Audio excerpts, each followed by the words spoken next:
سامنے ہی ایک بڑا سا شٹر تھا جس سے وہ جگہ بند تھی۔ بیٹا مجھے نہیں لگتا کہ یہاں اندر کچھ دیکھنے والا ہوگا۔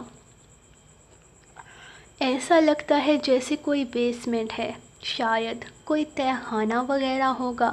تمہارا شوہر یہاں اپنی کوئی فالتو چیزیں رکھتا ہوگا، لیکن کافی بڑا محسوس ہو رہا ہے۔ خیر اس سے ہمیں کوئی مطلب نہیں، ہم آگے چل کر دیکھتے ہیں۔ ادھر دیکھو، وہاں پر بھی تیاریاں وغیرہ بنی ہیں، اس طرف بھی پودے لگا سکتے ہیں۔ وہ اس کا دھیان سامنے کی طرف دلا رہی تھی، جبکہ مریم کا دھیان تو اس شٹر کے ساتھ پڑے ایک بوٹ پر گیا تھا، جس کا رنگ تو سفید تھا لیکن وہ پوری طرح سے خون کے دھبوں سے بھرا ہوا تھا۔ کیا ہوا؟ کن سوچوں میں لگ گئی ہو؟ چلو نا، آؤ آگے بڑھتے ہیں، اس طرف چل کر دیکھتے ہیں۔ وہ اس کا ہاتھ تھام کر اسے اپنے ساتھ واپس لے جانے لگی تھی۔ جب ان دونوں کو محسوس ہوا کہ کوئی ان کے پیچھے آ رہا ہے، دونوں کی چھٹی حس نے جیسے اس نے اشارہ دیا تھا، وہ اگلے ہی لمحے پلٹ کر چیخنے ہی والی تھی کہ ڈبلیو کو دیکھ کر جہاں مریم کی سانس میں سانس آئی تھی، وہیں آنٹی گھبرا کر اس کے پیچھے ہو گئی۔ ارے آنٹی ڈریں مت، یہ تو میرا چھوٹا سا بچہ ڈبلیو ہے۔ وہ کیا ہے نا، ہم اسے اپنے ساتھ لے کر نہیں آئے نا، تو یہ خود ہمارے پیچھے آ گیا۔ وہ مسکراتے ہوئے ڈبلیو سے لاڈ کرتی انہیں بتانے لگی تھی، جبکہ وہ اپنے دل پر ہاتھ رکھتی اپنی سانسیں نارمل کرتے ہوئے صرف ہاں میں سر ہلا رہی تھی، جبکہ ڈبلیو اس کا دوپٹہ کھینچتے ہوئے اسے اپنے ساتھ کھیلنے کے لیے مجبور کر رہا تھا۔ آنٹی لگتا ہے اب نا ہمیں اپنا یہ ٹور یہیں پر ختم کرنا پڑے گا۔ وہ کیا ہے نا کہ ڈبلیو کا کھیلنے کا موڈ ہو رہا ہے، اور جب وہ اس موڈ میں ہوتا ہے نا تب یہ بہت ضد کرتا ہے، کسی کی نہیں سنتا، تو مجھے اس کے ساتھ تھوڑا سا وقت گزارنا پڑے گا۔ وہ ڈبلیو کا موڈ سمجھتے ہوئے بولی تو وہ بھی مسکرا دی تھی۔ ہاں ہاں بیٹا، کیوں نہیں، تم ڈبلیو کے ساتھ وقت گزارو، کافی وقت ہو گیا ہے ہمیں اس طرح سے گھر کو دیکھتے ہوئے، باقی کا گھر ہم کل دیکھیں گے۔ وہ اپنی بات مکمل کرتی واپسی کی طرف جا رہی تھی، جبکہ وہ بھی ڈبلیو کے ساتھ واپسی کی راہ لینے لگی، جب اس کا دھیان دوبارہ سے بیسمنٹ کے ساتھ پڑے اس جوتے پر گیا تھا۔ اسے اندازہ نہیں تھا کہ اس گھر کے اندر، یہاں وہ رہتی ہے، اس طرح کی کوئی جگہ بھی ہو سکتی ہے، یعنی اس کے اپنے ہی گھر کے نیچے کوئی تہخانہ موجود تھا، کوئی بیسمنٹ موجود تھی، جس کا کسی طرح کا کوئی دروازہ ان کے گھر کے اندر سے نہیں آتا تھا، یہ پیچھے کی طرف سے آتا تھا، یعنی کہ یہاں پر باقی بالکل خاموشی سے کچھ ہوتا تھا، اور وہ بوٹ یقیناً اسے بہت کچھ سمجھا گیا تھا۔ رفیل کے ساتھ کوئی آدمی آیا تھا جو کہ اس فانوس کو ٹھیک کر رہا تھا، جو زنجیر ٹوٹنے کی وجہ سے کبھی بھی گر کر زمین پر چکنا چور ہوتے ہوئے کسی کو بھی نقصان دے سکتا تھا۔ رفیل نے اسے ٹھیک کروا کر اس آدمی کو بھیجا تھا، اور پھر خود بھی کتنی ہی دیر اسے چیک کرتا رہ گیا۔ یہ آپ اوپر کی طرف کیا دیکھ رہے ہیں؟ مرم جو کھانا لگا رہی تھی اسے مسلسل اوپر کی طرف دیکھتے پا کر اس سے پوچھنے لگی، یہاں سے دیکھ کر بتاؤ کہ تمہیں لگ رہا ہے کہ وہ ٹھیک سے جڑا ہے؟ مجھے ایسا لگ رہا ہے وہ چین اب بھی ٹھیک نہیں ہے۔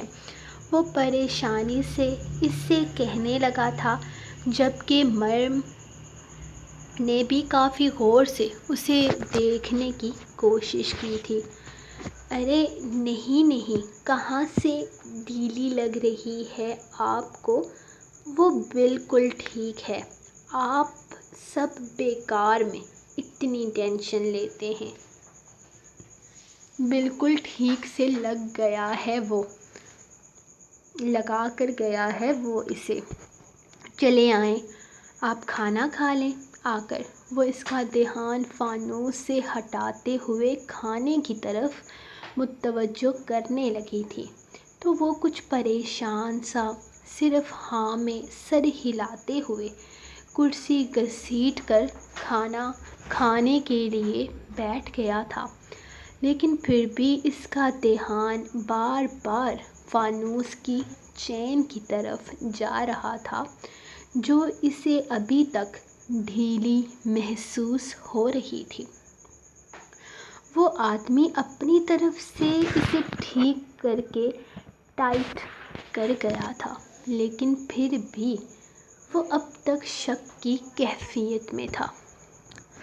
قائزان شام کو گھر واپس آیا تو وہ باہر ڈبلیو کے ساتھ باتیں کرنے میں مصروف اسے کچھ کھلا رہی تھی۔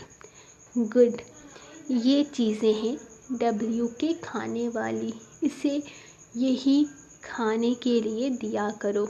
وہ جو ڈبلیو کے سامنے گوشت کی ٹرے رکھے اسے گوشت کھلا رہی تھی۔ قائزان مسکراتے ہوئے اس کے پاس آ کر رکتے ہوئے بولا، ہاں ہاں پتہ ہے مجھے، اسے چائے نہیں پلا سکتی، نوڈلز نہیں کھلا سکتی، شیر خورمہ نہیں کھلا سکتے، بلکہ میں اسے اپنی پسند کا کچھ نہیں کھلا سکتی۔ آپ بالکل بے فکر رہیں، وہ یہی گندا سا گوشت ہی کھائے گا، کیونکہ وہ چیتے کا بچہ ہے، بلی کا بچہ نہیں۔ وہ منہ بناتے ہوئے بولی تو قائزان کو ہنسی آ گئی۔ ہاں میری جان، ایسا ہی ہے، وہ ایک چیتے کا بچہ ہے، بلی کا بچہ نہیں، اسی لیے وہ وہی سب کچھ کھائے گا جو اس کی خوراک ہے۔ وہ پیار سے اس کا گال کھینچتے ہوئے اسے اندر لے جانے لگا تھا، جبکہ وہ بھی اس کے ساتھ ہی قدم اٹھاتی اندر کی طرف آ گئی تھی۔ قائزان، وہ مجھے یاد آیا، آج نا میں اور زلیخا آنٹی پورے گھر کا ٹور کرنے گئے تھے۔ سارا گھر تو نہیں دیکھ پائے ہم، لیکن رائٹ سائڈ کا گھر دیکھا ہے ہم نے۔ وہاں پیچھے پھولوں کے لیے بہت ساری جگہ ہے، وہاں کیاریاں بنی ہوئی ہیں، تو آپ مجھے اچھے اچھے پھول لا کر دیں تاکہ میں وہاں پر انہیں لگا کر اس جگہ کو اور بھی زیادہ خوبصورت بنا دوں۔ اور ہاں، مجھے بتائیں، وہ جو کمرہ ہے آپ نے اپنے دوستوں کے لیے الگ سے بنوا کر رکھا ہے، جہاں پر بہت سارے صوفے وغیرہ لگے ہیں، اس کے سامنے گیٹ بھی ہے۔ اس نے اس سے پوچھتے ہوئے اس کے ساتھ ہی گھر کے اندر قدم رکھا تھا، جبکہ وہ اس کی باتوں سے اندازہ لگا چکا تھا کہ وہ گھر کا کافی سارا حصہ دیکھ چکی ہے جو اسے نہیں دیکھنا چاہیے تھا۔ وہ وہیں رک کر اس کا چہرہ دیکھنے لگا۔ جان، تم ادھر کیوں گئی تھی؟ وہاں جانے کی تمہیں بھلا کیا ضرورت ہے؟ اس گھر اس حصے کو گھر سے الگ ہی رہنے دو، تم لیفٹ سائڈ پر جاؤ نا، یہاں بھی بہت کچھ ہے دیکھنے والا۔ وہ اسے اپنے تہخانے کی سائڈ پر نہیں جانے دینا چاہتا تھا، اسی لیے سمجھاتے ہوئے بولا، لیکن آپ کو پتہ ہے وہاں پر نا میں نے کچھ عجیب سا دیکھا، وہاں سیڑھیاں بنی ہوئی ہیں، کیا اس گھر کے نیچے کوئی بیسمنٹ وغیرہ ہے؟ وہ کنفیوز اس سے پوچھنے لگے، جب آنٹی زلیخا کچن سے نکلتی چیختے ہوئے اس کی طرف بھاگی تھی۔ ان کے اچانک اس طرح چیخنے کا مطلب وہ دونوں ہی سمجھ نہیں پائے تھے، جبکہ آنٹی بھاگتے ہوئے ان کے پاس آتے انہیں پیچھے کی طرف دھکا دے چکی تھی۔ ان کا دھکا اتنا زوردار تھا کہ وہ دونوں ہی اپنی جگہ سے ہل کر 2-3 فٹ پیچھے جا چکے تھے، جبکہ ان کے ساتھ زلیخا آنٹی بھی تھی، لیکن وہ زمین پر گری تو اوپر سے آتا فانوس زمین پر چکنا چور ہوا تھا۔ ایک زوردار چیخ کے ساتھ زلیخا آنٹی کی چیخ بھی بلند ہوئی، جن کا پیر اس فانوس کے نیچے آ چکا تھا۔ تو گائز، کیسی لگی آپ کو آج کی چاروں ایپیسوڈ؟ اگر ایسے ہی ایپیسوڈ آپ آگے بھی چاہتے ہیں تو انشاءاللہ جلد ہی ایسی کوئی بمپر آفر لے کے آؤں گی، ہو سکتا ہے 23,000 سبسکرائبر پر ہی لے آؤں۔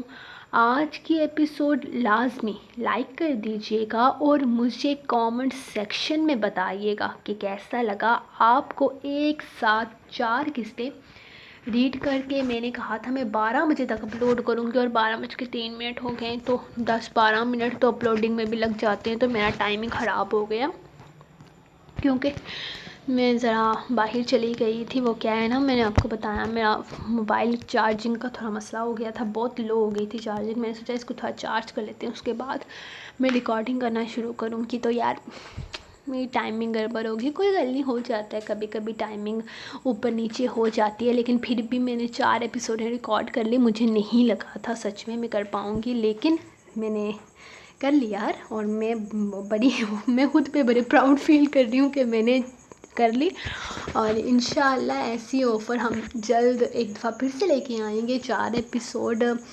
لکھ تو بندہ کچھ نہ کچھ کر کے لکھ ہی لیتا ہے، لیکن اس کو ریکارڈ کرنا تھوڑا مشکل ہو جاتا ہے۔ میں فضول باتیں تو بہت کر سکتی ہوں، لیکن ریکارڈنگ کرتے ہوئے مجھے موت پڑتی ہے، جیسا کہ آپ لوگوں کو پتہ ہے۔ خیر آپ لوگ بتائیے گا کہ آپ کا میلاد کیسا گزرا؟ آج کا دن تو بہت مصروف تھا، اور یہ 4 قسطیں میں نے کل کی لکھی ہوئی تھی۔ سچی یقین نہیں آئے گا آپ کو، میں کل جو رات گزری ہے، ہمارا نا چھوٹا چھوٹا کام اتنا زیادہ تھا نا کہ مجھے نیند ہی نہیں آ رہی تھی، مطلب سارا کام ختم کر کے جب میں لیٹی ہوں نا، مجھے نیند ہی نہیں آ رہی تھی۔ پھر میں نے سوچا چلو کوئی نا، کاپی پہ میں نے ایپیسوڈ لکھی ہے تو ان کی ٹائپنگ کر لیتی ہوں، تو بس پھر کیا میں نے سب کے ایپیسوڈ کی ٹائپنگ ایک ہی ساتھ کر لی، اور سارا دن ہاں میں تقریباً 8 بجے میں ساری قسطیں لکھ کر شام کو ریڈی کر چکی تھی، پھر اس کے بعد میں نے ریکارڈنگ شروع کی۔ تو انشاءاللہ ہم کبھی ایک باری پھر سے 4 ایپیسوڈ کا پیکیج لے کر آئیں گے، ہے وہ جلد ہوگا انشاءاللہ۔ ہم جلد سے جلد مرمِ کا احسان ناول ختم کریں گے، تو انشاءاللہ ملیں گے نیکسٹ ایپیسوڈ کے ساتھ۔ تب تک اپنی رائٹ کو دیں اجازت، اور میرے پیارے پیارے سے ریڈرز آج کے ایپیسوڈ لائک کر دیجئے گا، 4 1 2 نہیں 4 کے 4 ایپیسوڈ لائک کیجئے گا۔ پھر ملیں گے ہم، ہاں اگر آپ لوگ میرے جو ریڈرز ہیں وہ اگر 4 ایپیسوڈ لائک کریں گے تو انشاءاللہ نیکسٹ پیکیج بھی میں جلدی لے کر آؤں گی انشاءاللہ۔ تو تب تک کے لیے اپنی رائٹ کو دیں اجازت، اور دعاؤں میں یاد رکھیں۔ اللہ حافظ۔